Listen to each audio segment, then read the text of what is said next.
and welcome back to Journeys to College and Beyond. We talk a lot on this podcast about navigating transitions. The transition from high school to college, transferring from a small college to a big institution, from a big institution to the real world. And today we're talking about the transition that military-connected students face when they are pursuing higher education and the challenges, community, and growth that comes along with it. And who better to discuss the subject than our guest today? We're here with Sergeant Robert Chromniak of the Illinois Army National Guard. Welcome, Robert. Thank you. I appreciate it. I'm happy to be here. Thanks for this opportunity to kind of get out here and talk. Oh my gosh, we're so happy to have you. Thank you. You mentioned earlier that this is your first podcast appearance. We're honored to have you. Honored to be here. And what are you comfortable with? Robert, Rob? I go by Rob, but Rob. Anything floats the boat. Okay, great. All right, Rob. Well, why don't you share a little bit about your background and what brought you here to Illinois? Yeah, of course. I'm, as you mentioned, Robert Chromniak. I came here. I'm an immigrant. I came from Poland originally. Our parents lived in the Chicagoland area. I've been around the Chicago suburbs my whole life, and in 2022, I needed to figure out something to do with my life. I graduated high school in 2020, and I just kind of visited my buddy down here for a party, and then I was like, okay, I kind of like it here. I want to try to get in here, and somehow miraculously I was accepted to be a student here, and that's how I found myself at the University of Illinois. That's awesome. So you're no stranger to Illinois then. Do you get back to the suburbs often? I try to limit my drive up there just because I kind of have a sense of independence here. My dad and my brother are up in the Chicagoland area, so I visit them on holiday breaks. Gotcha. Every so often I got some Army National Guard training, so I always try to stay at my dad's place. It's a little closer to my unit. Yeah. But just with the amount of schoolwork and just social life I have down here, I don't make that journey that often. Yeah, it's probably a tough balance. Yeah, to some extent. Just at home, there's different expectations, different pressures, and here's like just kind of I have my own space, and I feel like here's more home than there. But yeah. That's nice. How long have you been here on campus then? I started in the spring of 2023. Okay. And I'm graduating this upcoming spring. So. Oh my gosh! Congratulations. Yeah, I'm doing it. I still have to graduate. I still have to get all my credits down, but I'm doing it. That's I could great. say that with a confidence face. So. I love it. Okay, so already we've mentioned a couple times the word or words military connected. Yeah. In your own words, do you want to explain a little bit of what that means? Yeah, I feel like it's kind of an umbrella term. Everybody has a different experience. Everybody fits under that term differently. Yeah. For myself, I served almost 7 years in the Illinois Army National Guard, so I would say I'm definitely military connected. But that term kind of spreads out to any service members, anybody who's had a parent or grandparent or sibling or cousin that served, and any of the armed forces. And that term could just kind of bring us all together and just kind of gives us like a mutual feeling of understanding. And when you hear that term as a veteran, as somebody who served, we know what that term means. Totally. And kind of connected to the military connected thing you were just talking about, also our regular viewers will notice that we're in a little bit of a different setting than usual. We're recording today from the Chez Veterans Center here on campus at the University of Illinois in Urbana-Champaign. People ask me a lot, what's like a hidden gem on campus? I definitely would categorize Chez as my new favorite hidden gem. Okay. Yeah. I was lucky enough to get a tour just a few days ago. So I'll rattle off a few quick facts that I learned from that. But then I want to throw it over to you on your personal experience with Chez. So this is the largest and most comprehensive facility of its kind in the United States. Chez Veterans Center is designed specifically for military-connected students and their families. And for the past 10 years, the Chez Veterans Center has served as sort of a one-stop shop for veterans and any military-connected services. It's home to a lot, from accessibility features to residence halls upstairs.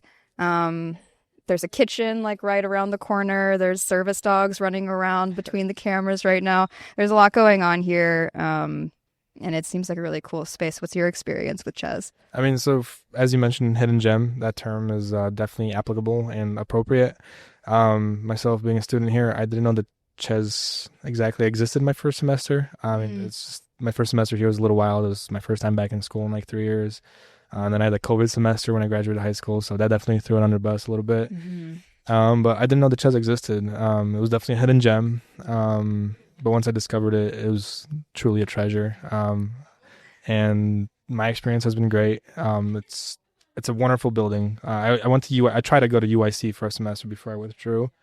And they had an office in a huge building labeled as a Veterans Center. So this certainly different. Beats the pants off that. And just it's an amazing facility, just incredible, and it's certainly a asset to the university in my opinion. Yeah. What different kind of ways do you interact with the Chez Veterans Center? Do you just come and kind of study and hang out when you need somewhere to be that's not your dorm? Yeah.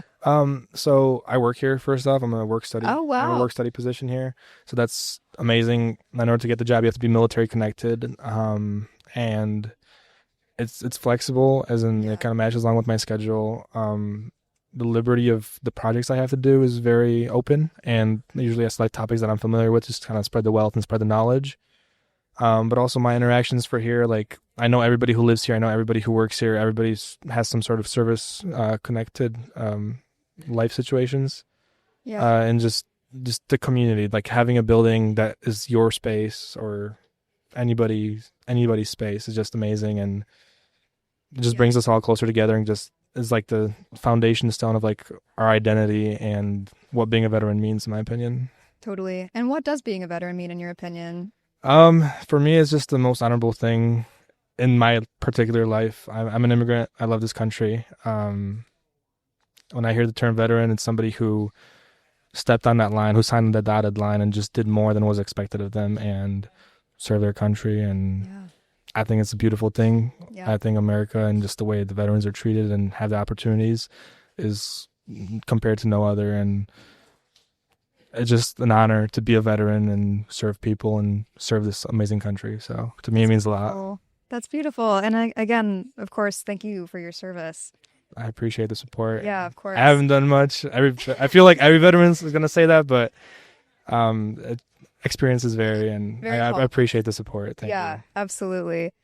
I know when myself and some of my coworkers were touring the facility last week, I believe, I was surprised at the kinds of support, the really valuable kinds of support that I saw here. There's like daycare centers, I believe, for people who are what you would maybe consider a non-traditional student, where if a traditional student is someone who goes to 4 years of high school in the United States and then they go to a 4-year institution.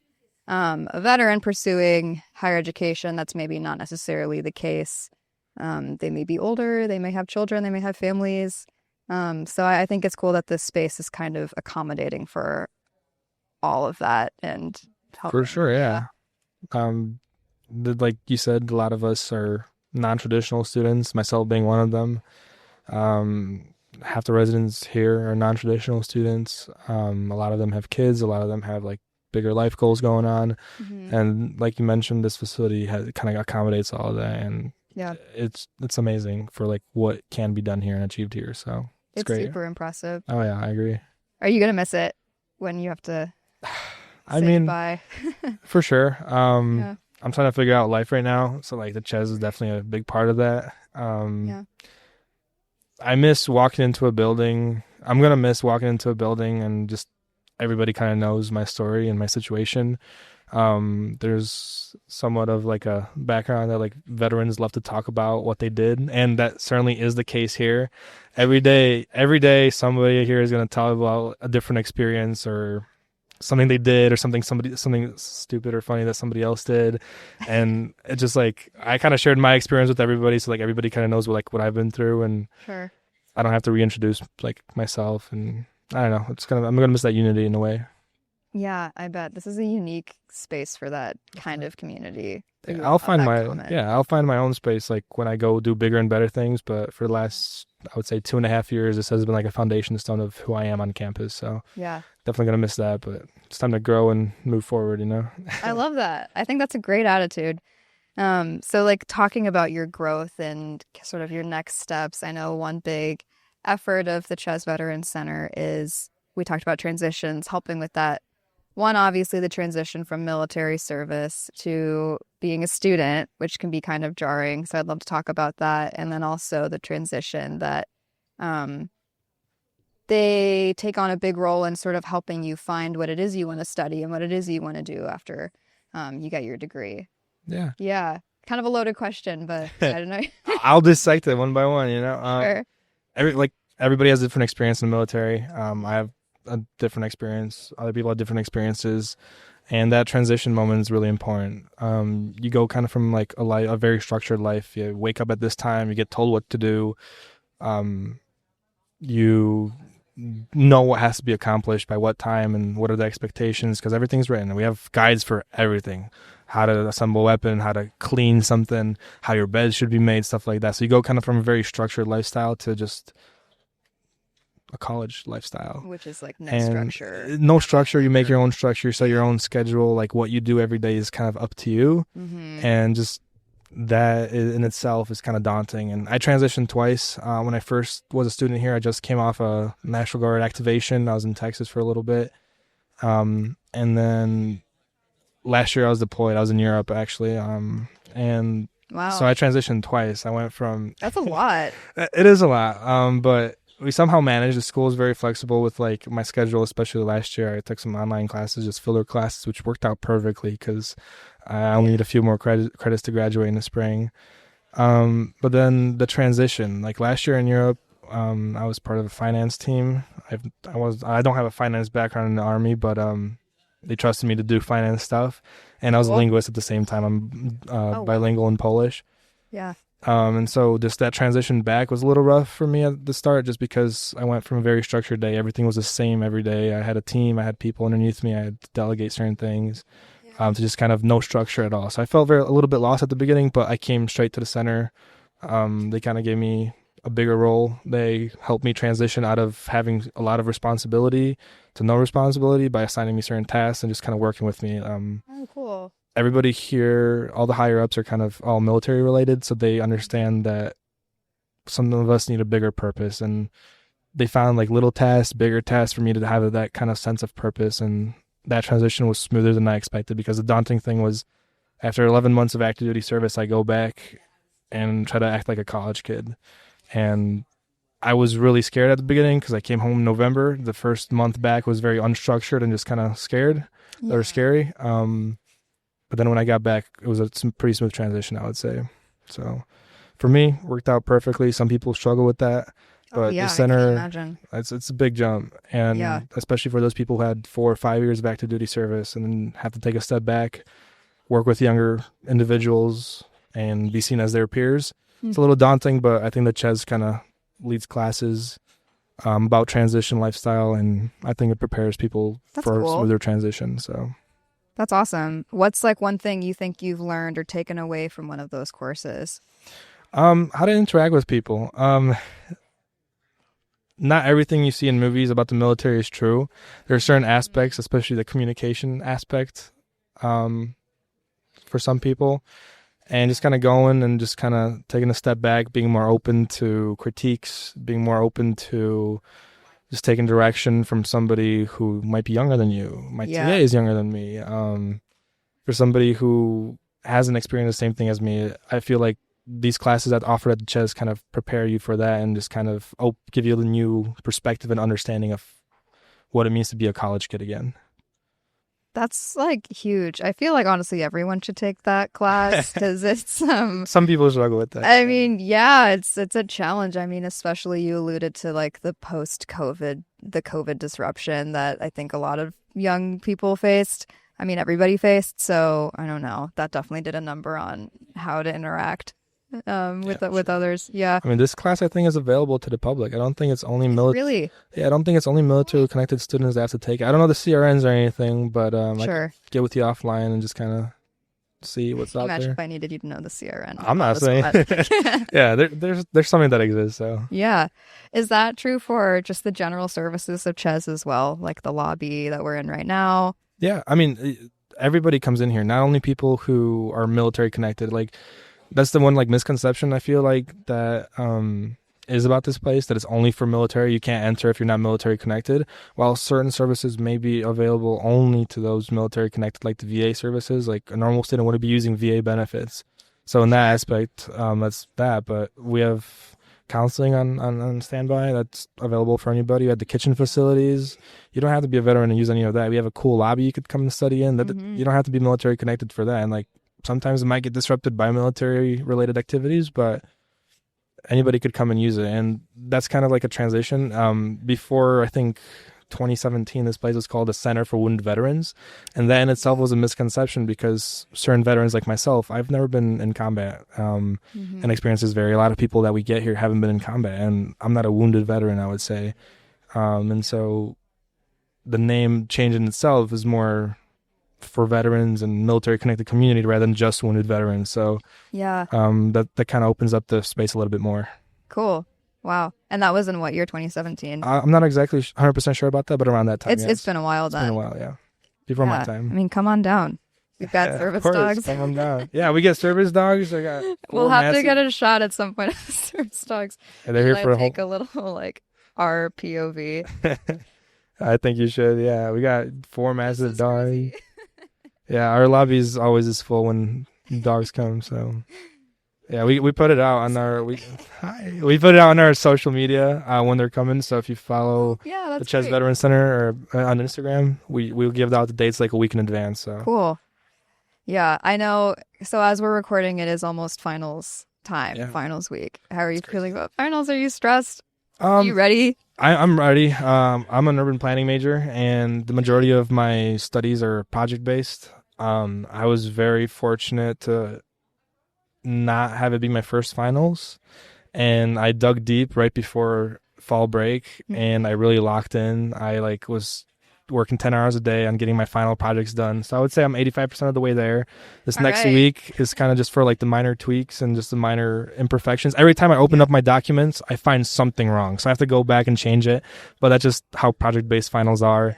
But I'm not stressed in the slightest, maybe just a little bit. That's good. But nothing out of the ordinary, just because I got a really good jump on it beforehand. So I'm very blessed to be in the spot I am. Yeah, you seem not stressed. No. You seem like we're doing great. Prepared, confident. That's one thing the military taught me, is how to deal with stress and this management of harder emotions and feelings. And I don't think school's that hard as long as you do a little bit a day. So an hour or two a day helps the bad grades go away. I don't know what I'm saying. But I like that. That might be a little piece we'll pull out.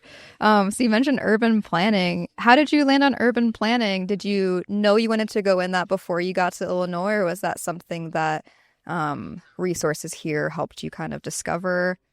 Yeah, urban planning is a very niche, I would say, major. It's something that a lot of people don't hear about and don't know what it is exactly. For myself, I was never planning to be an urban planning major. I wasn't a good kid in high school. I wasn't a good student in high school. And so I didn't have a life direction. Hence I joined the military. I was trying to figure stuff out. I was working odd jobs before I went back to school. I had that rotation before I went back to school. Yeah. And then when I got here, when I was applying, I had to choose a major that I knew I was going to get accepted in. So I tried to do some background research on smaller majors at U of I, and anything like engineering or business related out the window, because I knew I was going to be accepted. I was going to be waitlisted, or it kind of impeded my chances of getting into the university. And so I saw urban planning. I took an urban planning class in high school, and I was like, I'm just going to give this a shot and then transfer out to one of the bigger majors here. But my first semester here wasn't as good as I would hope because the transition was a little rough. Sure. And then I had this amazing class with Professor Mary Edwards. Shout out to her. Shout out. When she brought in people from the professional world in urban planning, and they kind of talked about what they did. And I'm a very social person, and just kind of seeing what people do and talk about their experiences, how they work with people, and just what they do on a daily basis from multiple perspectives: community development, park districts, forestation services, consulting services. Just kind of gave me the bigger picture. And after that first rough semester and then a great second semester, I decided that it's something I want to do, and I'm very passionate about it. I had a great urban planning internship. Nice. And I just love what I do, and it's something that I would never imagine myself doing in a million years, but I'm here, I'm doing it, I'm graduating in the spring, and I look forward to my future. So I love it. I love that answer. That's great, Rob. And you're almost there. You're like almost there. To the finish line. That's gotta be so exciting. You're almost at the finish line, like graduation days. Close. Like it's gonna be here before you know you're gonna have to register to graduate. I'm the first person in my family in America to graduate college, and oh my gosh, so it's gonna be a big deal. My dad's already planning everything. I was like, I don't know what you're doing, but so I'm excited. You're gonna plan something.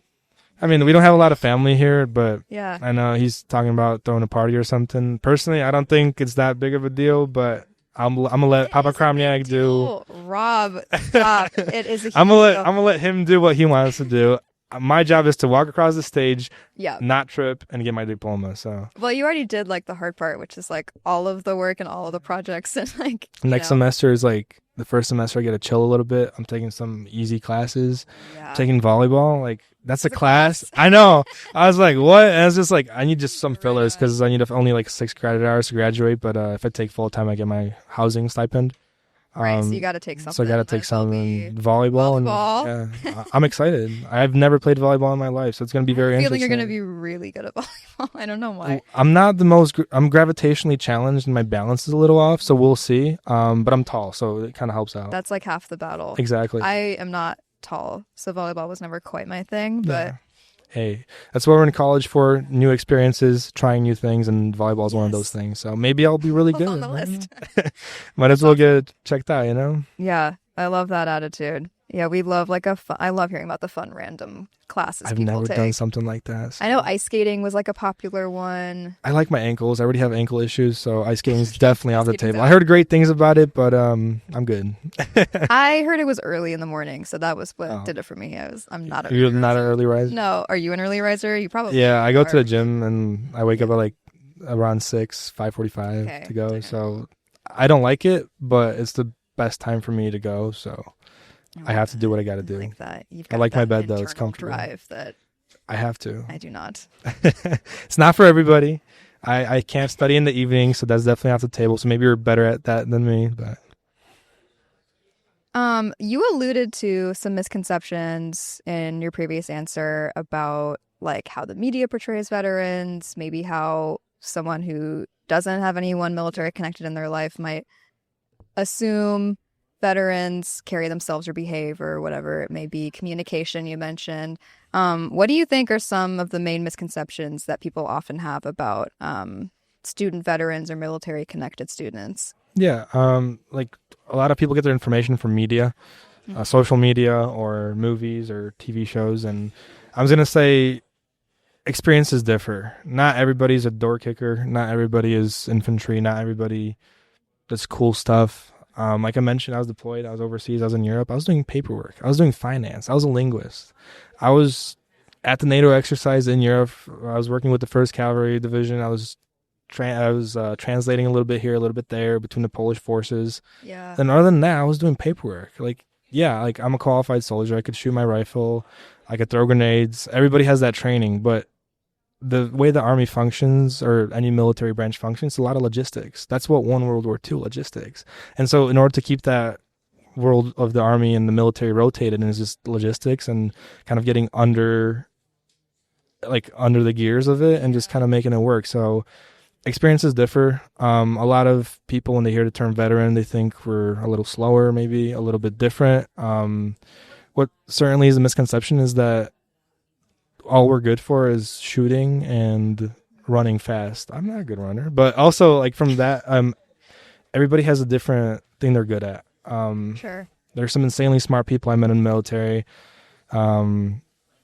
Everybody has a job, and I've like some of the most brilliant people that I've met are really good at cars because they're like a mechanic in the military, or they're really well organized because they had a desk job or something like that. So a lot of the misconceptions just that we're unapproachable and that we can't kind of mold ourselves into this different lifestyle in a way. Mm-hmm. But there's more to it, like with everything in life. But this is one of those things for sure.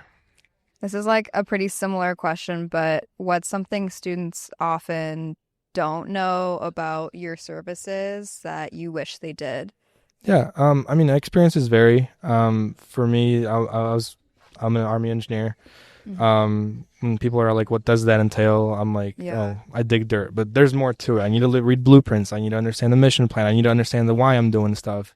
But also a lot of students that I work with that are not military connected, they just kind of see one side of the picture. They see this general terminology, oh, Army, he's only good for one thing, or Navy, he's only good for one thing. But they just kind of don't understand that in order to be part of that group, you got to be some of the most functioning people in the world. You have to work on a team. You have to be smart. And a lot of the services, they're just so niche, and just they have to do better and be better in a way.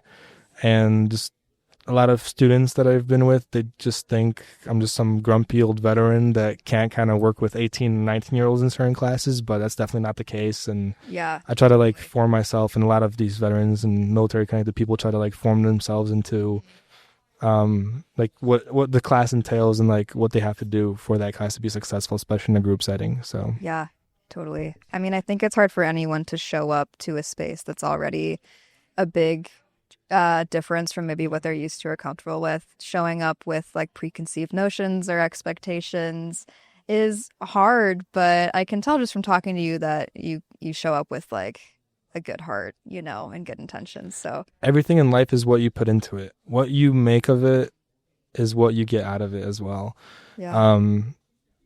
Everything in life is an experience, and you have to be open to all sides of the coin, right? You can't just have one perspective on one thing. You have to be open to certain things. And I'd never thought that going back to school at the age of 21 was going to be, I know I was still particularly young. We have some veterans here that are like 28, but it's going to give me the best experience of my life. And I was open to it. I got out of it what I wanted. I'm getting a degree. I'm getting good friendships. I'm getting the life experience that a lot of people don't have. And you just got to be open to it. What you put in is what you get out, and just being open to a lot of things. So that's an awesome sentiment.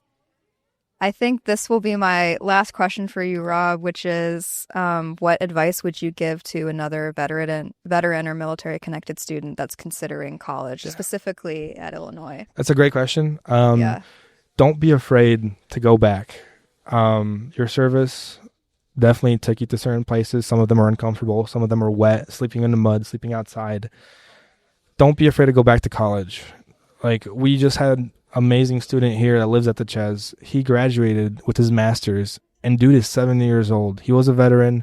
He retired from the military. He did other stuff in life, and he came back to school. We have a service member upstairs that's 28 years old. He's a sophomore, and he was afraid at first to take that step, but he took that step, and now he's going to be graduating in the next 2 years. Wow. I was afraid to go back after 3 years of not being in school and just doing Army stuff and other civilian stuff. Yeah. But I took that step because I knew I needed to make my life better, and I'm making it better. So a lot of people, the message is don't be afraid, take that step, make your life better, earn and work hard, and just get the fruits of your labor, and especially out of your service with like your benefits and stuff. Don't be afraid and get your stuff done. So amazing message to end on. I Rob, appreciate it. thank you so much for your service, and thank you so much for being here with us today on the podcast. I appreciate your support, and thank you for having me. It was an amazing experience. So absolutely. Okay, well guys, thank you, and we'll see you next time. Thank you.